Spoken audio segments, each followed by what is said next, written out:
வரஹ்மத்துல்லாஹி வபரகாத்துஹு. நான் உங்கள் அபூபக்கர் சித்திக் அரஃபாத் இடத்திலிருந்து பேசிக்கொள்கிறேன். கடந்த சில தினங்களாக அரஃபா தினத்தன்று அதை தொடர்ந்த முஸ்தலிஃபா நாள் ஜம்ராத்துடைய நாட்களிலே நிறைய உயிர் சேதங்களானதாக நிறைய ஜனாசாக்கள் வீதியிலே கிடப்பதாக சொல்லி இருந்தது தான். அதை சொல்லி சவுதி அரசாங்கத்தின் மீது களங்கம் ஏற்படுத்தும் வண்ணம் சில வதந்திகளை பரப்பி கொண்டிருக்கிறார்கள். முதலாக ஒரு காரணத்தை தெரிந்து கொள்ள வேண்டும். பல்லாண்டுகளாக ஹஜ்ஜுக்கு வந்துட்டுருக்கிறோம். இந்த ஆண்டு இங்கே இருந்த வெயில் உஷ்ணம் என்பது கடுமையாக இருந்தது. 55 டிகிரி செல்சியஸ் அளவுக்கு இருந்துச்சு. அந்த வெயிலை தாங்க முடியாத அளவுக்கு எல்லா ஹாஜிகளும் சிரமப்பட்டாங்க. சுமார் 30 லட்சம் பேர் இங்கே வந்திருக்கிறாங்க. சவுதி அரசாங்கம், காவல்துறை மற்றும் இராணுவத்துறையினர், சம்பந்தப்பட்ட வசாரத்து சிஹா என்று சொல்லக்கூடிய சுகாதாரத்துறை அமைச்சர் எல்லாமே எல்லா ஹாஜிகளுக்கும் மிக சிறப்பாக தங்கள் பணிகளை செய்து கொண்டிருந்தார்கள். மனிதனின் சக்திக்கு அப்பாற்பட்டு சில காரியங்கள் நடப்பது சகஜம்தான். அதற்காக அந்த உயிரிழப்புகளில் நம்மளும் அந்த வருத்தத்தை தெரிவித்துக் கொள்கிறோம். மிக சிரமமானது தான்.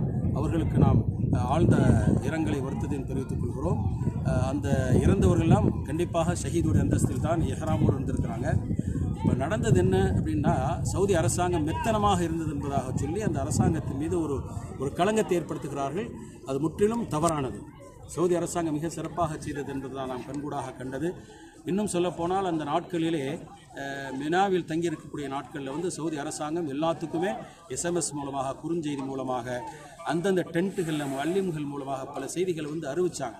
அதாவது உக்கிரமான வெயில் இருக்கக்கூடிய நேரத்தில் போகாதீங்க, குறிப்பாக உச்சி நேரத்தில் போகாதீங்க, அதிகமான வெயில் இருக்குன்னு சொல்லி சொன்னாங்க.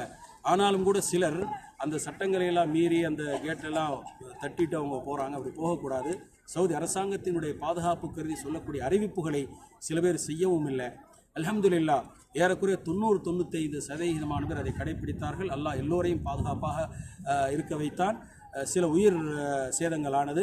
அல்லாஹ் அவர்களுக்கு சுவர்க்கத்தை கொடுப்பான் என்ற துஆவை செய்து கொள்வதோடு சவுதி அரசாங்கத்தின் மீது கலங்கமான வார்த்தைகளை சொல்லி பரப்ப வேண்டாம் என்ற செய்தியை இந்த தகவல் பதிந்து நான் பகிர்கின்றேன். இன்று துல்ஹஜ் பிறை 17 இந்த அரஃபாவிலிருந்து நான் இதை பதிந்து பகிர்கின்றேன். அஸ்ஸலாமு அலைக்கும் வரஹ்மத்துல்லாஹி வபரகாத்துஹு.